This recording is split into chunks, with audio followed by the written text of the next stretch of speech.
Hi friends. Today I want to share a new story with you. I hope you enjoy it. The morning sun came through my window, warming the messy bed. I stretched, enjoying the calm before the busy wedding planning started. In 1 week, I was going to marry Ronald, the man I believed was the love of my life. But everything was about to fall apart. I heard the ding of a new message on my phone. I reached for it, thinking it was one of my bridesmaids texting about last-minute details, but instead, it was from a group chat I didn't know. Curious, I opened it, and my heart dropped when I saw the names: Ronald, my best friend Irma, and my own mother. At first, I was confused. Then I read the first few messages. "Are we still meeting at the usual place tonight?" Irma asked. Ronald sent a winking emoji and a flirty reply. Then my mom replied, "Just make sure Cassie doesn't find out. We can't risk anything right before the wedding." I felt sick. My hands shook as I kept reading. The messages were full of lies, secret meetings, and proof that my family had been hiding the truth from me. I scrolled all the way to the beginning of the chat. It had started 14 months ago. 14 months of betrayal. One message from my mom, a year ago, stood out: "Cassie's out of town this weekend, perfect time for you two to have some alone time." The casual way she said it made my blood boil. I tossed my phone on the bed and started pacing. How could they do this? My mom, who I trusted the most, was helping them. Irma, my best friend since we were kids, was smiling in my face while stabbing me in the back. I picked up my phone again. This time, I started taking screenshots. I saved every message and picture as proof. I was numb, just going through the motions. I knew I had to confront them, but I needed to be smart. If I rushed, they'd lie and make excuses. Then I had an idea: the rehearsal dinner. Everyone would be there. It was the perfect moment to show the truth, in front of everyone. Later that day, I called my cousin Emily. She's the only person I could fully trust. "Hey Emily, can you come over? I need to talk. It's important." "Of course, Cassie, I'll be there soon," she said, sounding worried. When she arrived, I gave her my phone. "Read this," I whispered. She read the messages, and her eyes went wide. "Oh my God, Cassie, this is awful. I'm so sorry." I took a deep breath to stay calm. "I need your help, Emily. I'm going to reveal everything at the rehearsal dinner. Will you help me pull it off?" She nodded right away. "Yes, I'm with you, whatever you need." We spent the whole day planning. I set the screenshots to send to everyone during Ronald's speech. Emily would watch out and make sure everything went smoothly. We practiced the plan over and over, thinking through every possible reaction. That night, I couldn't sleep. My mind kept going over the messages, but under all the hurt, I felt something else: strength. They had destroyed my trust, but I was going to take back my power. The next morning, I got up with a clear goal. I acted like a happy bride-to-be. Ronald and Irma didn't suspect a thing. Even my mom played her usual sweet role, like she hadn't helped break my heart. That afternoon, Ronald called. "Hey Cassie, how are you feeling? Excited for the rehearsal dinner?" I forced a happy voice. "Yeah, I can't wait. It'll be great to see everyone." "Totally," he said. "I'm so happy we're getting married. I love you." I held back the anger in my throat. "I love you too, Ronald. See you tonight." After we hung up, I stared at my phone. The truth had to come out, no matter how painful. That evening, I got ready slowly. I put on makeup to hide my tired eyes. I slipped into my dress, feeling like I was pretending to be someone else. The mirror showed a calm bride, but inside, I was shaking. Emily came over early to help. We reviewed the plan one last time. She gave me a bracelet from our grandmother. "For luck," she said, putting it on my wrist. "Thanks, Emily," I whispered. "I'm going to need it."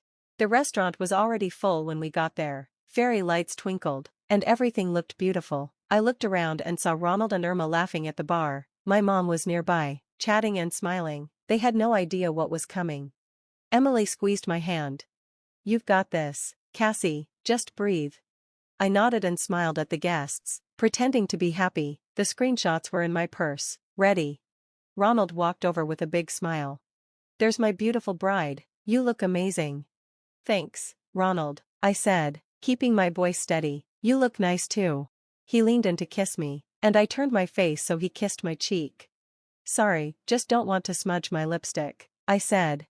He laughed, not knowing anything. "Let's enjoy the night. It's our time to celebrate." We walked around greeting people. Every time I saw Ronald or Irma laugh, or my mom smile sweetly, it made my stomach turn. Emily gave me quiet nods to keep me strong. Finally, it was time. Ronald tapped his glass and stood up to speak. The room quieted. I want to thank everyone for being here, he said warmly. Cassie and I are. My mother's face turned pale, her eyes wide. Irma looked horrified. Ronald opened his mouth but couldn't speak.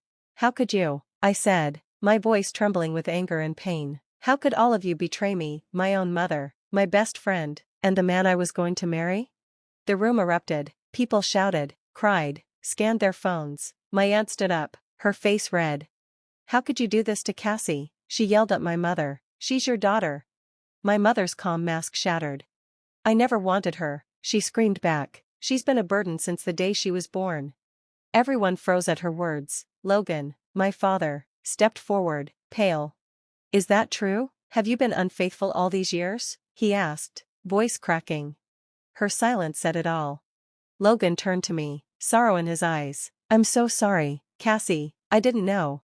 Tears ran down my cheeks, but I held my head high. Sorry won't fix this. The truth is out, and now you all face the consequences. Ronald finally spoke. Cassie, please let me explain. Explain what? I snapped. That you lied to me for over a year? That you slept with my best friend? And that my mother covered it up? Irma tried to speak, eyes begging. Cassie, never meant any harm. Save it, I said. You're dead to me. My grandfather slammed his fist on the table. This is disgraceful. I raised you better. My bridesmaids swarmed Irma with angry questions. How could you do this? Amid the chaos, I felt detached, like I was watching a scene unfold. I barely heard Emily's gentle voice. Cassie, we need to leave. I nodded numbly and let her guide me through the stunned crowd. Ronald called after me. Cassie, wait, he pleaded. I stopped, eyes blazing. Stay away, Ronald, never contact me again. Emily led me outside into the cool night air. We climbed into her car and drove off. In silence, the weight of betrayal settled on me. She reached over and squeezed my hand. You did the right thing, Cassie. I know, I whispered, but it still hurts. She nodded, concern in her eyes. It does, but you're strong. We'll get through this together. That night I stayed at Emily's, unable to return to my old apartment. Sleep wouldn't come. My mind replayed every moment. By morning, I felt exhausted but determined. When I woke, Emily was making coffee. She handed me a mug. How are you holding up?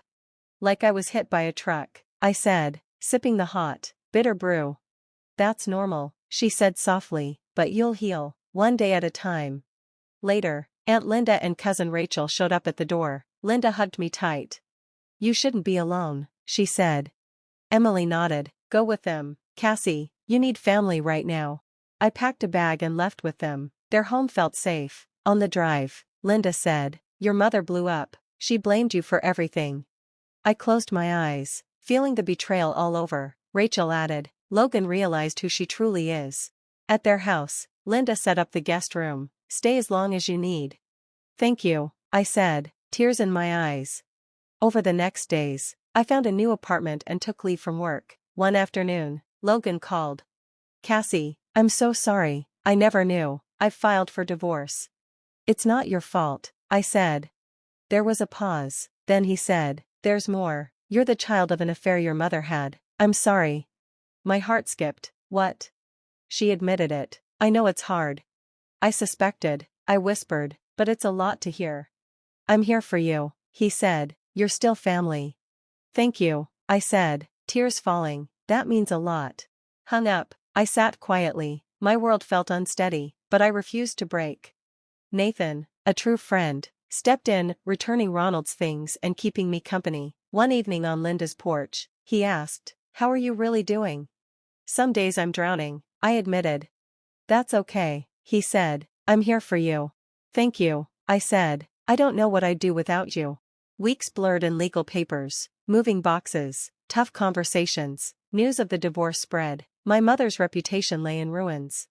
One evening, while packing, Irma knocked on the door, tears in her eyes. Cassie, please, let me talk. I hesitated. Why? I'm so sorry, she sobbed. I know I don't deserve forgiveness.